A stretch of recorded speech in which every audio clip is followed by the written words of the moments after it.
Taarifa inasema mara baada ya bodi ya ligi kusogeza mchezo wa dabi ya Kariakoo kutoka Juni 15 hadi Juni 25, wakili Alois Komba amesema kitendo cha kuonekana Mheshimiwa Rais wa Jamhuri ya Muungano wa Tanzania Daktari Samia Suluhu Hassan akiwa na viongozi wa Simba na Yanga itakuwa ni rais ndio ameomba pande hizo mbili kuachana na msuguano huu ambao ulikuwa hauna afya kwa soka la Tanzania. Alois amesema hayo katika mahojiano na mwanamichezo Jacob Kapaya. Mimi naamini tu kwamba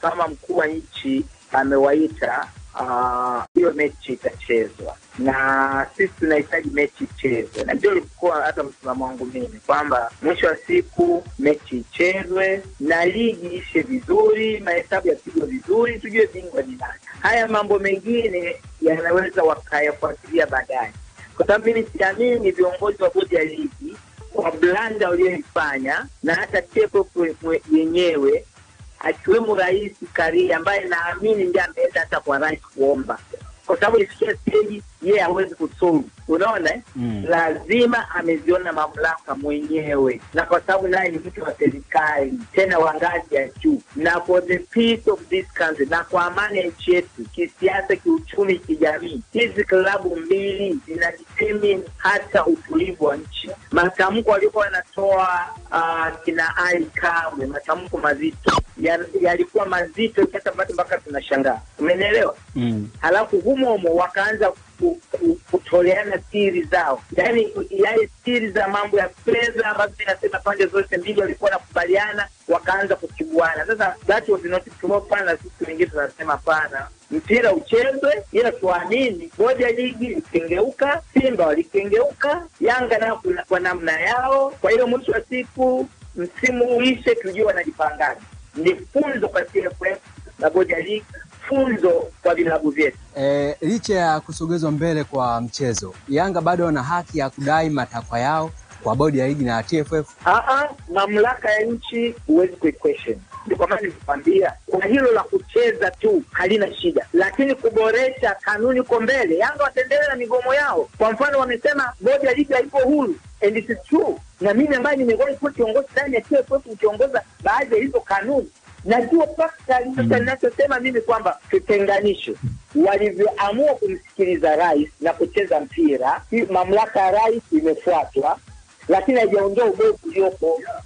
Yale malalamiko ya Yanga bado wanaweza kuyafanyia mchakato hata baada ya mechi, hata ligi agenda yao wakaendelea kuestablish. Siku chache zilizopita niliona Yanga ikipewa haki ya kuzungumza, ikapewa haki, ikatoa msimamo wake. Sasa leo wamepewa haki wote mbele ya rais, wamezungumza, najua yote, lakini baadaye anawaambia please chezeni kwanza, akielewa kwamba tuna mambo makubwa mbele ya AFCON, ya CHAN, lakini hata soka letu linahitaji utulivu kupitia klabu mbili. Nadhani hilo wameangalia. Haina maana Yanga ameacha msimamo wake, haina maana Simba kama alikuwa na msimamo wake ameuacha, no. Sio, haina maana hiyo. Naam, huyo ni wakili Alois Komba akizungumza na mwenzetu Jacob Kapaya kwa kile ambacho kinaendelea kuhusiana na dabi ya Kariakoo. Tunaweza tukasema kwamba kwa tulipokuwa tunaelekea rais ameupiga mwingi. Vinginevyo tulikuwa tunakwenda pabaya zaidi. Kulikuwa hakuna, na tulikuwa tunatafuta njia gani itatuvusha hapa tulipofika. Ndio utaona kuna mazungumzo mengi, tulikuwa tunajaribu kuona kama hizi ni hatua za ukuaji. Kwenye ukuaji kuna wakati mnafika vitu hamkubaliani kutokana na ukubwa wa kitu na kila mmoja akitazama tofauti. Sasa ilikuwa inatafutwa hapa tunavukaji. Ukiangalia nani ashinde, tusingetoka. Tungeangalia kwamba nani aonekane kashinde au nani ndo mwamba. Tusingetoka, lakini kama mpira umeshinda, mpira kushinda ni mpira kuchezwa. Kama mechi ipo na inachezwa, basi mpira umeshinda, na unaweza ukaona jitihada za serikali kiongozwa na rais, kwa sababu kuna watu wameteuliwa kwa ajili ya kudili na hivi vitu. Inaonekana vitu vimewashinda mpaka limeenda jambo kwa rais. Kwa hiyo kuna watu pia wanapaswa kujiangalia wana mchango gani kwenye masuala ya michezo, hususan inapotokea masuala ambayo wale wanaoiendesha hawaelewani. Kwa sababu sioni kama jambo hili lipaswa kwenda mpaka Ikulu ndio liishe. kama lingekuwa kuna watu hapa wangeweza kulitatua kwa nyadhifa zao, lakini pia wakiwa ni makustodian wa serikali kwenye michezo. Ila kwa rais kuliendea, inaonesha kuna watu pia lazima wajiangalie. Kuna rais wa TFF anapaswa kuangalia kwa kiasi gani jambo limemshinda. Yaani jambo lilikuwa ni bodi ya ligi dhidi ya Yanga na au vilabu hivi. Kwa hiyo kama rais alipaswa kuona analitatuaje. Sio kuingia na yeye kulishambulia tu eneo moja. Yaani kwamba nyie ndio mna shida. Alipaswa kuona sasa tushafika hapa. Tunalitatuaje. Kama BMT au wizara walipaswa nao kuona wanatatuaje hili tatizo. Kwa sababu hili linatupeleka huenda hivi vyombo navyo vikawa sasa na njia sahihi ya kuendea mambo kuliko kwenda kufika. Ndio maana nisema kwenye stage hii tunavuka salama hivi. Basi vitu vingi sana vitarekebishwa na yale madai ambayo Yanga walikuwa wanadai, wengine walikuwa wanadai lakini hawana nguvu. Nadhani ndio muda sasa wa kuyaendea na kutoka kule ambako vilabu vyenyewe vimekuwa vikilalamika tu, wakati bodi inaitwa ni bodi ya ligi ambayo inapaswa wao kuunda kama wanachama. Na mimi nakuelewa Kiemba. Yani mama ana maeneo mengi sana ya kuyafanyia kazi, mengi sana. Wananchi kila maeneo wa Tanzania wanahitaji kuguswa na huduma yake.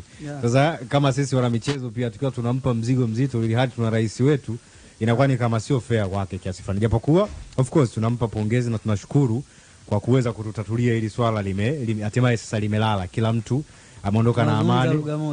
Mechi tarehe 25 kila mtu anakubali. Japokuwa pia ukitembea mitandaoni anko utaona ni kama mashabiki wa Yanga wana furaha zaidi kwamba wameshinda. Sasa unajua hapa kimsingi ni jambo limefanikiwa, mchezo unachezwa Juni 25. Hizo nyingine ni mitandaoni propaganda.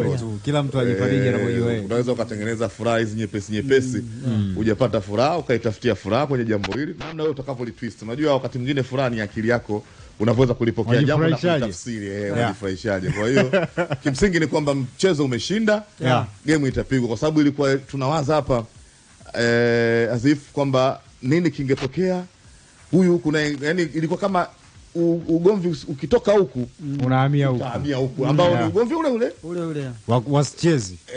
Sasa naona madamu mchezo wenyewe umeshinda watu Juni 25 Lupaso pale watu wakamaliza ubingwa, na mimi ningefurahi zaidi kombe lije uwanjani pale la ubingwa. Inawezekana mechi hiyo ndio ikaamua. Tena ikiwezekana na mama awepo. Mama kama ikimpenda lakini anaweza kana shughuli. Kombe liwepo uwanjani pale, watu waamue. Mtu achukue ndoo kwa mgongo wa mpinzani wake. Itakuwa nzuri. Itakuwa nzuri sana. Bana, nyota wa zamani wa klabu ya Simba na Yanga Ali Mustafa Batezi amesema matukio ya nje ya uwanja kama moja wapo hili iliyokuwa kuelekea idabi ya Kariakoo yanaathiri saikolojia za wachezaji kwa klabu zote mbili. Kelele hizo zinawanyima utulivu, lakini pia si rahisi kujiandaa kikamilifu. Yani unakuwa kama uko na wewe uko 50-50 hivi mchezaji. Kiakili hata kimwili. Kwa hiyo na maana amesema kwamba hiyo inaathiri pia hiyo dabi moja kwa moja. Mlinda mlango huyo wa zamani ambaye kwa sasa ni kocha ametoa kauli hiyo katika mazungumzo yake na mwenzetu David Campista. Kwanza inavunja morali, inatoa morali kwa sababu unasema kwamba haijulikani na kuifahamu. Kwa hata ile maandalizi yako na kwa sio yale kama ambayo inakuwa siku zote. Kwa hiyo kisaikolojia inaathiri kiasi fulani. Naweza kusema umerelax mechi hakuna, kumbe unajua kwamba mechi ipo. Au ukasema mechi ipo unajiandaa vizuri, ukaambiwa mechi hakuna. Kwa hiyo kisaikolojia kidogo inaathiri kiasi fulani. Kwa hiyo hii ni kidogo naona kama sio nzuri kwa upande wa wachezaji. Kwa hiyo Yanga ipo kwenye riski zaidi ya kupoteza mchezo kuliko Simba iwapo kwenye situation kama hii. Hapana. Kama kweli sababu wanaweza kusema kama bwana sisi hatucheza, lakini ikaja siku labda akapeleka timu wakiwa wanasema midomoni, lakini kwenye viwanja vya mazoezi wanafanya mazoezi kama kawaida, wanajiandaa kwa kila kitu kinachotokea. Kwa mdomoni anaongea alikamwe au uongozi nasema, lakini wachezaji wanafanya mazoezi na walimu wao wako tayari kwa ajili ya chochote kitakachotokea. Kwa hiyo inaweza ikala upande zote, hata kwa Simba inaweza katokea pia, kwa sababu na wao wanajiandaa, lakini wao wanajiandaa na wao Yanga anajiandaa pia. Kwa hiyo katokea kwa yote ikawa normal game kama kawaida. Okay, kwa miaka hivi karibuni tuliona kuna nyakati Simba alikuwa kwenye peak ingawa hakuweza kudominate Yanga. Lakini Yanga walivyokuwa kwenye peak ni kama wameweza kudominate Simba. Sasa hivi ukitazama Simba wamerejesha makali yao. Yanga na wenyewe wamerejesha peak yao ambao walipoteza mwanzoni. Kiufundi wewe unaionaje hii dabi kama inachezwa? Mimi nasema kwamba dabi bwana ndio inavyokuwaka, lakini unaweza kudominate game ukawa na timu nzuri lakini usipate matokeo. Kwa hiyo unaweza kuwa na timu mbaya lakini ukapata matokeo. Inategemea na dabi watu wamejiandaa vipi na siku watu wameamkaje, lakini dabi haina mwenyewe. Nasema dabi haina mwenyewe sababu yote anaweza kashinda na yote anaweza kafungwa. Kwa hiyo unaweza kuwa bora lakini ukafungwa pia vile vile na ubora wako. Hivi kwa nini inakuaga tuhuma hususan kwa wachezaji timu dabi ikipoteza na ifikia nadhani hata wewe iliwahi kukuta ukiwa kama sikosei Yanga au Simba. Yaani unatuhumiwa, yani inakuaje? Yaani nini kinatokea? Hizi ni yani niseme kama ni siasa zipo kwenye mpira wetu Tanzania. Inawezekana kasoa hata timu ndogo hizi zinaweza kuwa wanacheza na zitakatokea vile. Sio timu kubwa tu, lakini hiyo kwa sababu timu kubwa ndio inakuwa inavuma zaidi kwa sababu ipo timu kubwa. Lakini hata timu ndogo inatokea watu wanafungwa, anakuambia bwana hii imetokea hivi, kachukua ile akafanya nini. Hasa timu kubwa kitana timu ndogo na hivyo inatokea hivyo. Lakini timu kubwa kwa sababu inavuma kwa sababu ni timu kubwa. Ni mechi ambayo ya nchi watu wanakuangalia kwa muda wote dabi. Kwa sababu Tanzania yenyewe tuna Simba na Yanga. Kwa hiyo ukifanya makosa kwenye Yanga watu wa Simba, watu wa Yanga watakuona. Kwa hiyo inakuwa hivyo kwa sababu ya ukubwa wa mechi, ndio maana ulma zinakuwa kubwa sana. Ushawahi kupitia vitisho?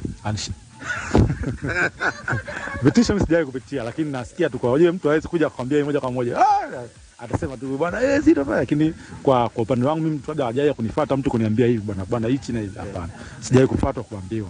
Lakini nasikia tu kwa watu kwamba kuna hichi kimetokea, hichi kinatokea, hichi tutakufanyia, hichi tutakuja kwako, lakini mwisho wa siku inakuwa inapita, maisha yanaendelea. Okay, Batezi, very interesting kuzungumza na wewe. Maisha gani ulienjoy sana kwenye kucheza ulipokuwa Simba ama ulipokuwa Yanga? Yaani ile feelings kabisa unacheza afu ulikuwa unaenjoy kutokana na mazingira ambayo uliyakuta. Nasema nilikuwa sababu nikiwa Simba nilikuwa naanza maisha. Lakini nikiwa Yanga nilikuwa katika harakati za kuendelea kwenye maisha. Kokote nilinjoy wakati naanza maisha, nilinjoy kwa upande wangu Simba, na wakati nimaanisha naendelea nilinjoy nikiwa Yanga. Kokote nilinjoy. Naam, huyo ni Ali Mustafa Batezi akizungumza na David Kampista kwa kile anachokiona yeye kwa kile kilichojitokeza kwenye huu mchezo wa dabi ya Kariakoo. Bwana, penyezewa taarifa hapa ambayo imetoka ndani ya shirikisho la mpira wa miguu. Vipi tena? Ngoja kwa tusubiri tu clarify. Unajua unaweza kuzitoa hizi siku hizi mitandaoni humu. Watu wanachora.